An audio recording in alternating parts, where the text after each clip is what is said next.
Alam nyo bang ang history ng anong ito, ng latang ito, mga farmer, yung mga ano, pag sineswerte you see, sabi ko sa inyo mga farmer,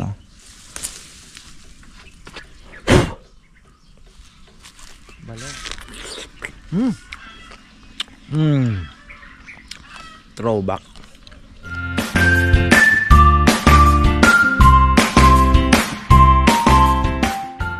Ay, ayan mga farmer, isang magandang buhay. Ngayon lang ako nakakyat dito sa roof deck.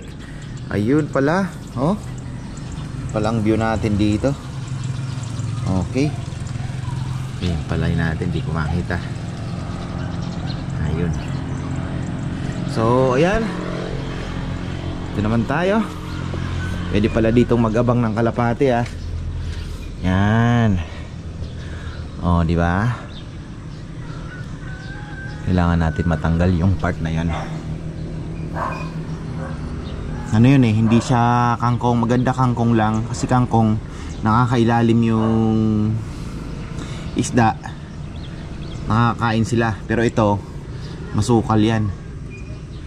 Ayun, siguro 3 months ako ulit hindi ngayon lang ulit ako nakakyat dito mga farmer. So ngayon lang ulit natin nakita yung view dito. Ayan. Ano ba, mamamalengke ako ngayon kulang pala ng kulang pala ako ng waterproofing. Kailangan makapag waterproofing bago magtag-ulan. Di ba naman nagmamadali. So isang balde ulit tayo. Nadan tayo ng Wilconers. Yan.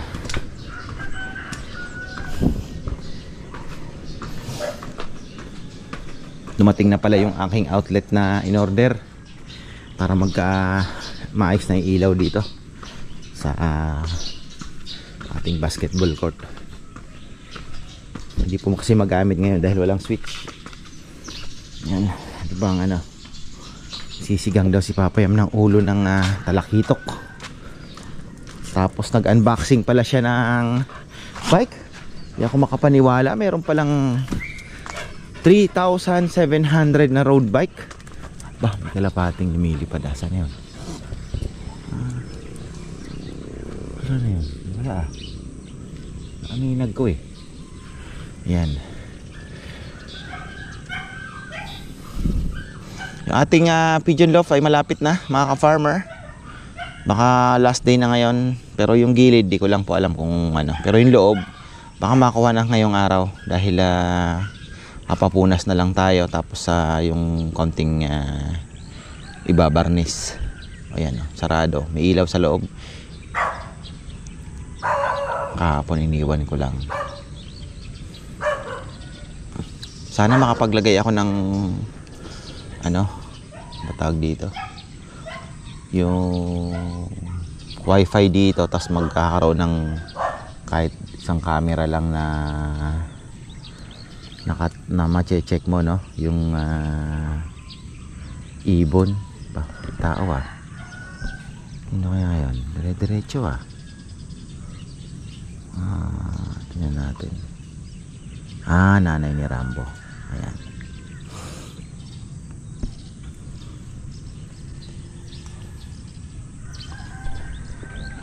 Tapos marami palang nag-comment mga farmer. Ayun kasi napakita ko yung una nating inilagay doon na yung inilagay namin na yung signboard namin ba sa kainan. Yung Bebes Sibulit yun pa nakalagay. So ayun, si Leo, si ka-farmer Jonathan, tol, wag mo nang iyan yan. Sabi niya, wag mo tapon. Ayusin mo at i-ano mo, parang memorabilia na ba. Tapos si Leo din nag-message. Ayun brother, kumusta ka? Alam ko busy ka nakikita ko yung ng Vince Windows, mga updates. Congratulations sa'yo brother. Stay healthy. At pagka maluwag-luwag ka, abisuhan mo lang ako. Pasyal uli kayo dito. Pagka bigyan pa natin ng siguro ilang buwan. Basta bago abisuhan kita na dalhin mo uli yung tropa dito. Malay mo, di ba? Magkaroon kayo ng time. Pasyal uli kayo dito. Fishing uli, di ba? Kaya lang wala na tayong mga mapipitas. Grabe ang init. Sobra. Sayang kasi maganda din yan, di ba? May mga mapipitas-pitas din sana. So, titingnan ko pagka natapos na itong pigeon loft, titingnan ko yung manpower natin kung kakayanin na maglagay ako ng isa na magtatanim dito. Kaya lang nga, yun nga, talagang tuloy-tuloy na aayusin yung mga tanim, didiligan, bibigyan ko ng instruction, o ito ang ilagay mo. Ito nga, maglalagay kami ng yung nyog, kailangan po yan lagyan din ng salt at triple 14 na magkahalo, paikot, para pinaka-fertilizer niya din. Kasi ang nyog po ay, sa mga hindi pa nakakalam, asin ay pwede na pong ipang abono sa niyog. Pero mas maganda kung lagyan niyo po rin po ng triple 14, half-half. Tapos ibudbud nyo sa paikot. Depende po sa laki na nung nyog yan. Ito medyo malaki na. So kahit siguro mga 300 grams o half kilo. Pwede na siguro. Pero malayo medyo malayo po ng konti. O scattered mo na lang. So yun po ang mga instruction ba natin. Tapos gusto ko din magtanim din ng kalabasa sana. Kaya lang talagang kailangan po ng, sa panahon ngayon, kahit everyday lang madiligan tuwing hapon. Kasi mas maganda kung once a day ka lang magdidilig, hapon ka na magdilig. Alam nyo kung bakit ganito yun, mga farmer. Magdidilig kayo ng umaga, maghapon mainit. Pagdating ng hapon, tuyo na yung lupa mo, tuyo na. So mauuhaw na siya ng buong gabi. From hapon hanggang gabi uhaw yung halaman. Although syempre hindi naman ganun kainit, pero uhaw pa din siya, di ba? Tapos madidilig mo na naman siya umaga. Unlike doon sa hapon magdilig kayo ng hapon, gabi basa siya, hindi siya matutuyo dahil hindi nainitan ng araw. Kumbaga pagdating ng umaga, basa pa din yung lupa. Umaga hanggang hapon, bago siya matuyuan, matuyo man siya, pagdating na siguro ng mga alas 3, basa pa ng kaunti yun. So yung niyang pagtitiis ng halaman hindi ganoon kahaba. So mas maganda kung every day, once a day lang kayo magdidilig, hapon kayo magdilig, mga farm. Hapon na yung na talaga, yung medyo pa 5 o'clock ganyan, o 4 pwede na din naman, hindi na ganun kainit. Basta medyo basa lang ng kaunti, lalo na sa mga bagong transplant. Pero maganda pag bagong transplant 2 times a day, umaga hapon talaga ang dilig, or kalagitnaan dilig kayo. Ganun talaga. Okay, so ayan, ako naman po ay muna, silip tayo sa lechonan. Dito na ako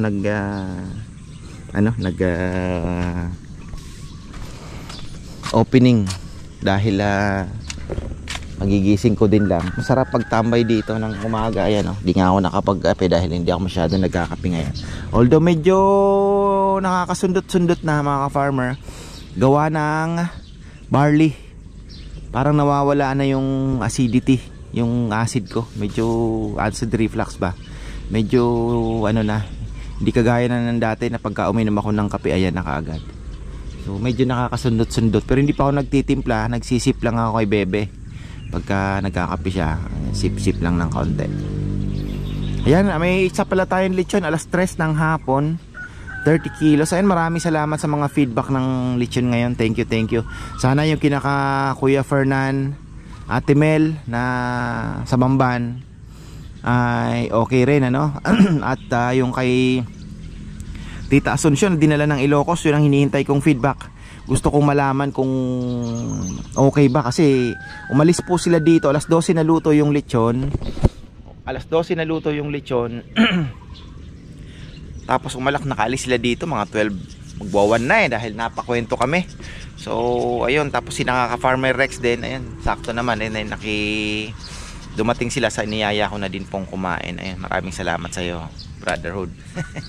Thank you sa pagdalaw. Ayun, at least 'di ba na din natin na makipag-lunch sa atin. So ayun, yun nga, napakwento na.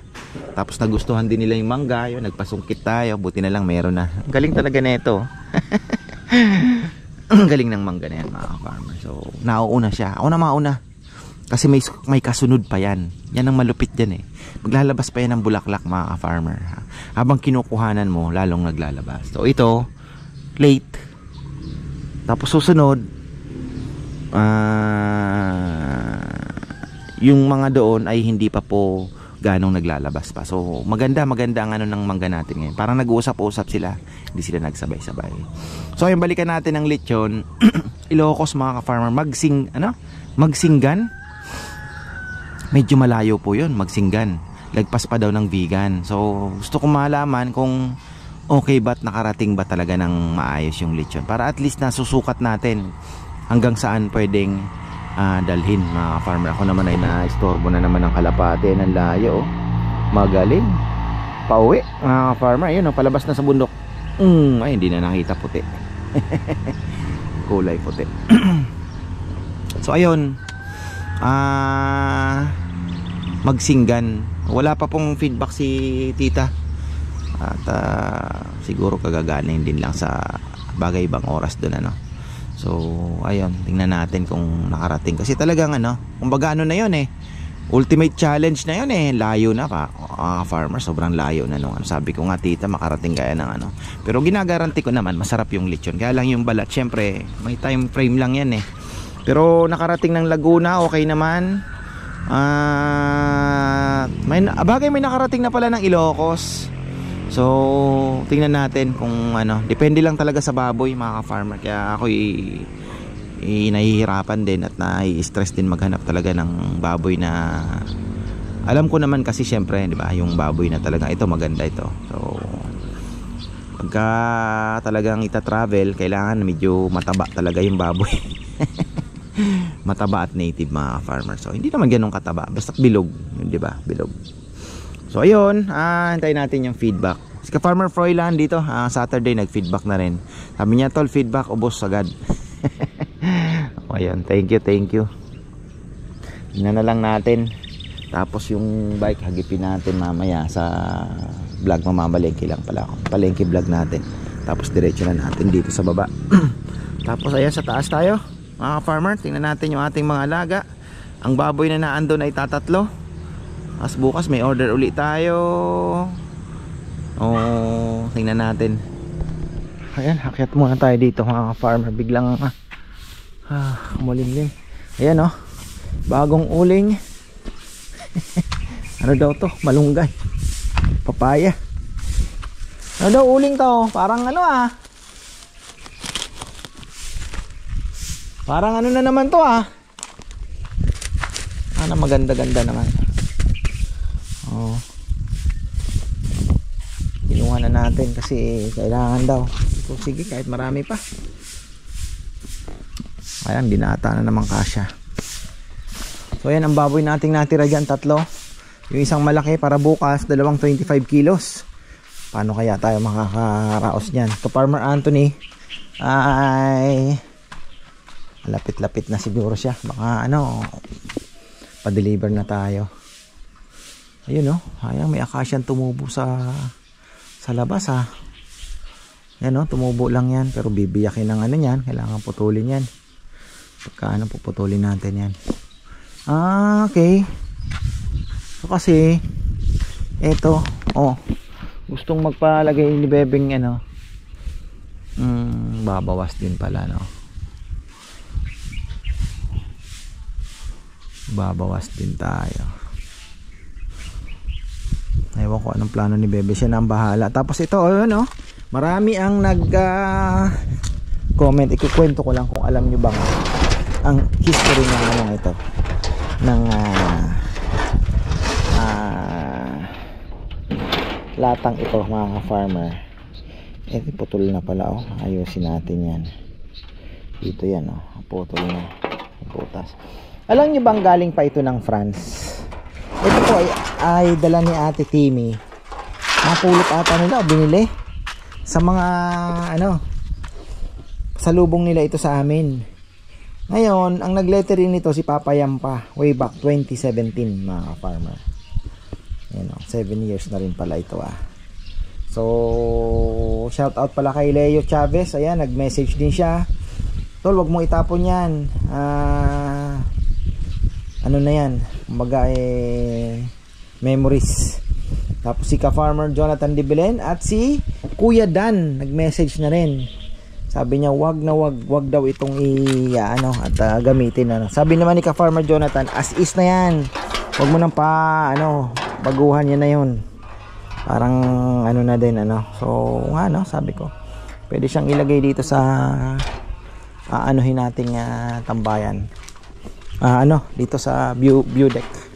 Pwede siyang iayusin. Tapos sila pala ay gumagawa na po ng mga lamesa doon Sabi ni Bebe, ang gusto niya daw na maging parang style. Yung mga kahoy daw na mga scrap. Ito, mga slab. Pwede nga alin ang pwedeng gawin pang table, gawin ng table. Kaya lang nga trabaho na naman kay Papa Yam yan. Siyempre. Tapos ito simple lang. Tapos gusto niyang magpalagay ng sakana. Surprise na lang mga farmer. Ang dami pang gusto ni Bebeng gawin dito, pero surprise na lang muna. At baka maudlot. May mga gusto siyang gawin na something to naman, 'di ba? Tapos meron din akong iniisip to promote pero na lang 'yon. Saka na natin pagka naandyan na, saka na natin na i-brought up.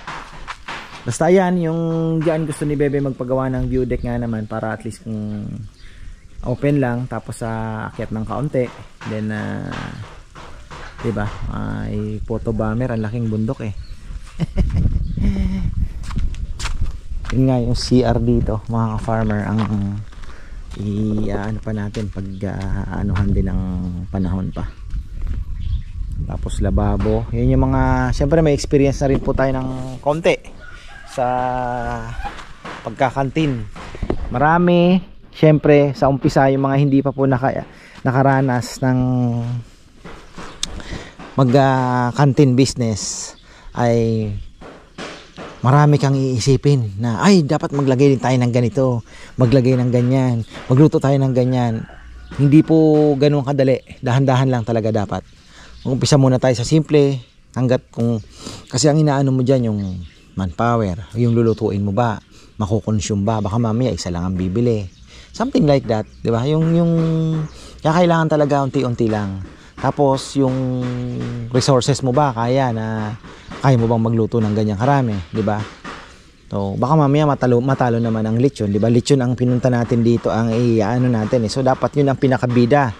Kung meron man tayong ilalagay, na lang yun, kumbaga side dish na lang yun, like the chili paste, ano pa ba yung mga pwedeng yung mga produkto namin dito, iba pa, let's say manok or bibe, pwede din naman yan, pero yan ay to follow na lang. Kung kaya makakuha tayo ng isang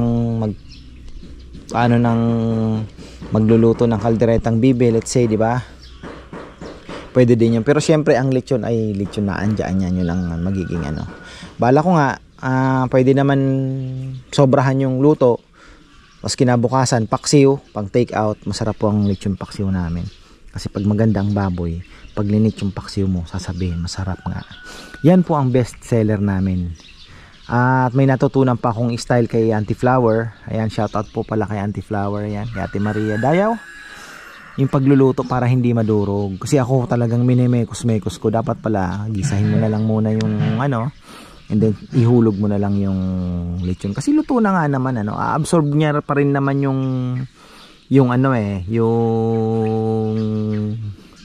ma-absorb niya pa rin naman yung timpla ng lechon paksiw. So tingnan natin kung ano ang pwede. And then may lechon sisig din at sinigang na lechon, yun na yung pinaka soup, diba? So yun po muna. And then tingnan natin, kasi si Bebe balak din pong maglagay ng pati daw yung adobong mani, susubukan niya din, di ba?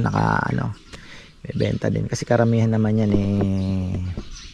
balikbayan. And then malay natin, di ba, yung mga suka unti-unti, di ba, i-introduce natin. So kailangan mayroon ding isang corner na para sa mga merchandise, di ba, o kaya yung chili paste. Yung matitikman nyo po yung chili paste namin na may kalamansi at toyo na pangsawsawan sa lechon mga farmer. Nako, kalahating kilo mauubos ninyo, maniwala kayo sa akin. Makakalahating kilo kayo. So ayun, tingin ko why not, diba? Subukan natin. Kung mag-flop, wala tayong pagsisisihan kasi for ano naman ang reason natin, diba? For business. Kung malugi man, ganun talaga ang buhay. Subok naman sa iba, diba? Pero naandito na rin naman tayo, bakit hindi natin i-grab yung opportunity? So ayun, marami na nga ang excited, marami na din po ang nagme-message. Ayun, maraming pong salamat sa suporta ninyo. At syempre lubos po kami nagpapasalamat. Unang-una sa taas, syempre sa Panginoon, dahil binibigyan niya kami ng blessing, di ba? So ayan, pangalawa po sa mga supporters. Gaya kahapon, may mga pumunta dito, bumisita. So lubos po ang pasasalamat namin talaga, sobra. Siyempre yan, mga boys din, papasalamat din. Kaya pala yan mga farmer, kahapon na observe ko nung mainit, sabi ko parang mainit. Ano pala ngayon, autumn ngayon dito sa farm. Naglalaglagan po yung mga dahon ng parang kailan lang ng acacia. Magpapalit po yan ng dahon, pero saglit lang yan mga ka-farmer, sandali lang. Makikita nyo pagka yan po ay nagpalit na ng dahon, naku, ganda na naman. Talagang fresh na naman, malilim na malilim mga ka-farmer. Yung pili natin, untouchable yan. Ano't ano man ang mangyari, untouchable po yan. Yan po ay iiwasan ating pili. Lechon natin alas 3 pa, 30 kilos. Maswerte dahil tansya ko dyan, baka almost 35 na yung baboy. So, wala tayo, meron doon 26. Sabi ko yan, ibigay mo para matuwa naman yung ating customer. Tapos ito na yung mga na-sprayan at nabigyan ng calcium nitrate. Tingnan nyo mga farmer, umarangkada kaagad. Tingnan nyo, malalaki kaagad yung dahon. After a week, birahin uli natin para na naman. Ayan, ka-farmer Lorenzo Sigua. Nasaan na kaya si ka-farmer Lorenzo Sigua? Uwi ba si ka-farmer ngayon? Ito yung mga duhat mo. Ayan duhat na malalaki ito, pinatubo natin, pero ayan, may swerte pa pala dun. Ano ba itong pinatubo na ito? What is this? Kailangan natin mag-ano ng acacia pala. Ano ito? Ano ito? Mansanitas? Ibang puno ito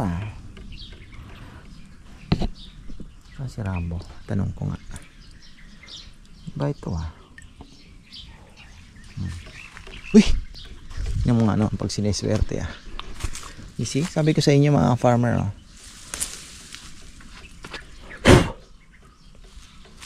Balembeng. Nag-iisang ikaw. Bihira. Kainin ko na ito. Yan pagkain nga. Tatanggalin mo yun dito.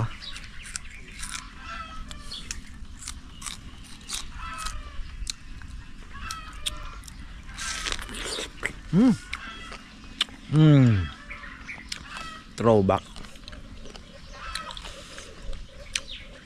Throwback po ito. Mga hindi pa nakakain ito o yung mga nakakain nung bata pa.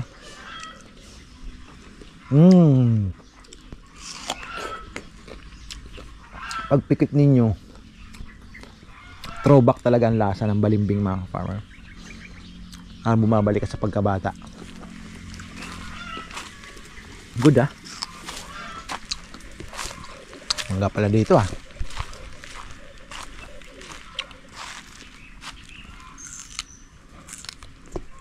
Gumanda na yung mga talong.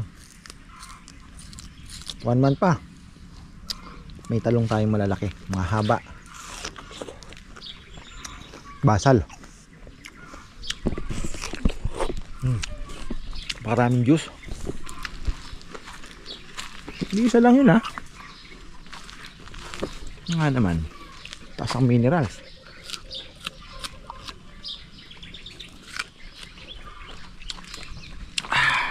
Harap. Ito yung mangga oh. Sorry, pinutol na ito eh. Tumubo ulit. Hayaan na natin yan. Ito din. Pero sa tingin ko ano to, parang manggang ano ito. Andyan mango din. Alam mo. Tumubo yung mulberry.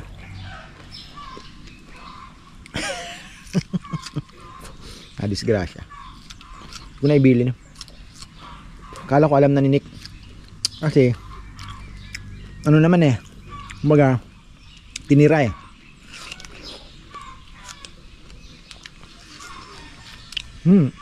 Harap.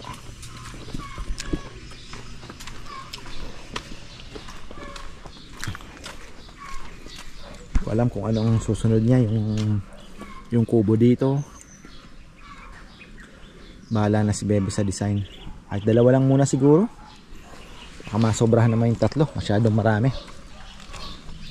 Aso, baka may bisita. Kabaan tayo. Pakain lang ako ng kalapati. Pinaronda ko. Biglang dilim ha. Huwag munang umulan. Ayoko. Palay. Baka idapa. Baka idapa yung palay. Mahirap kasi pagka may ulan. Sigurado may kasamang hangin yan. Di naman po sa pagyayabang, medyo maganda talaga yung palay. Ako nga tuwan-tuwa. Medyo mabigat, lalo na ngayon medyo umaano na, nakayuko na talaga. So nagkakalaman na siya. Kaya lalo ng pabigat ng pabigat. Ito, naisip ko, lagyan ko kaya ng African talisay itong mga gilid nito. Pampaganda na rin ano. At the same time may shade pa dito sa may shade ng konti ano dito oh.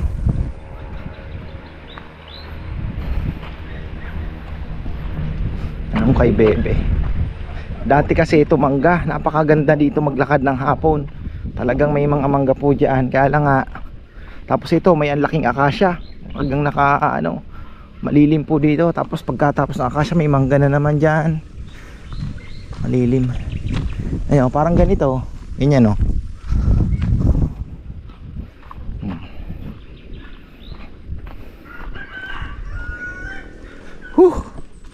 So hot. Ano na? Parang nagbabadya na po ang ano, ang summer. Baka pawala na po ang ating yung hangin ay hindi na gaanong malamig. May lamig pa pero parang naandyan na yung mainit na panahon. Saan yung lechon? Na pick up na naman siguro ni Romel. Mamaya may misunderstanding pala, no? Naandyan pa yung lechon. Wala na siguro. Okay na. Deliver yun eh. Bukas may masantol. Tapos dito sa ano, sa dito lang sa Arayat. Ayan o. Wala na. Tingnan natin yan eh. Si Delikado. Okay, wala na. Ayos na. Bukas dalawa.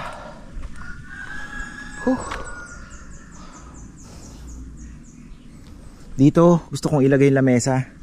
Yung pinapagawa kay Papayam na mahaba. Para dito kami mag dito na ang kainan pagka nag-umpisa na kaming maggawa. Pero syempre yun nga, ikukonsulta natin si Bebe kasi siyang mas maano sa design eh. Kung saan nilalagay yung ano dito, restroom. Tahimik ano.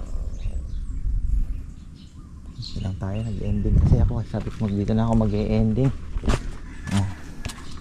Tapos ito, ayun nga. Ayun, pagpasama mga farmer, yung araw umuusog ng konti pa ganon. Pagka ano naman doon. So at least yung araw sa pili hindi naman sila masyado.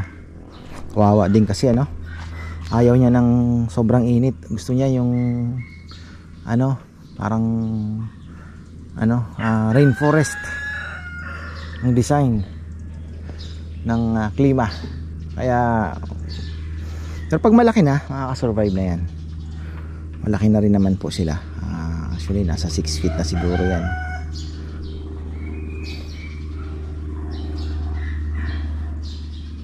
Hindi ko alam kung magtatambak pa dito. Ayan. Yan natin yung mga bibi. Nangitlog na gansa dito sa may ano eh. Sana nangitlog na lang dito sa naloko itong manok na to. Re-rape na naman ata yung tuta. Kuha na yata yung itim Sino kaya kumuha ng itim na natira? May nagtatanong pa sa akin, may tuta po ba? Pinost ko sa ano eh, group.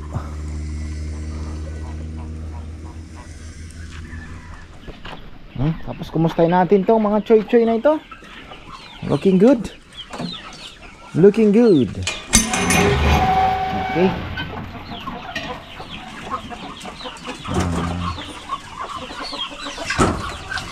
Ang laking tulong din po yung ano, yung pag may nakita ka na medyo may ano na, medyo may parang dumami bigla, parang naglipat na ata si Rambo Dami na naman Kung may nakita ka na parang may sipon na, unahan mo na kagad sila, yung prevention. Kung sipon lang naman at hindi naman po peste, ay makukuha naman.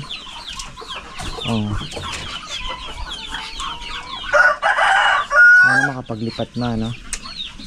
Isa pa sa uunahin yan ano pala, sisingit namin dito. Kailangan ko din. Tapos si ka-farmer Kenneth Sanchez, sabi niya mahaba naman daw ito. Alam mo ka-farmer, oo mahaba, pero pagka inano mo sa dami ng manok, dapat nga yan 1 square meter per chicken sa free range. So ang ano dyan is medyo masikip na yung black na ano, baka ilagay ko na lang po doon sa may piggery. Hindi naman sila masyadong makiki ano doon, baka mapapisa tayo. Ayun, doon ko ilalagay. Mga parawakan, marami. May nagtatanong, may naghahanap daw ng parawakan nyo. May nagtanong na po kaagad. May naghahanap daw. So kaya kailangan maganda mapuro natin. May mga naghahanap. At least po kahit patukaman lang, bumalik. Tapos may pagkain ka pa, di ba? Ang malaking bagay iyon. Hindi ko pa po natutuunan din ng pansin yan. Ngayon libangan lang talaga yung mga manok. Pero malay nyo, pagdating ng oras maayos na natin to. Tapos ma-organize na. Makakabenta na. May group nga ng darag, can you imagine? Group chat ng darag lang. Ngayon nagbebenta sila. Ito po for sale. Ganun doon na ang nangyayari ang bentahan. Parang 3,000 yata ang trayo Imagine mo 3,000 ang trayo, di ba? Tapos tinola mo lang. Hindi. Totoo po 'yun. May group chat ng ano. Sili, kailangan mapitas na ito Hihinugan, kaya hindi na ako gaano bumibili So yun po mga farmer, try nating ayusin kasi kung dito magkaano pa tayo, hindi magastos din At least yun doon, may bakod na, may net na kami na ilatag. Ayusin na lang ng konti yung net dahil nasira nga nung kalabasa. Tapos ano na lang na bahay. Pwede na yun. So ayan, hanggang dito na lang po. At shout out pala kay ka-farmer Gilbert Cuevas at Ate Alma Cuevas. Ayan, maraming salamat sa iyo ka-farmer. Mukhang interesado si ka-farmer doon sa power saver. So ayan, hanggang dito na lang po. Maraming salamat at magandang buhay.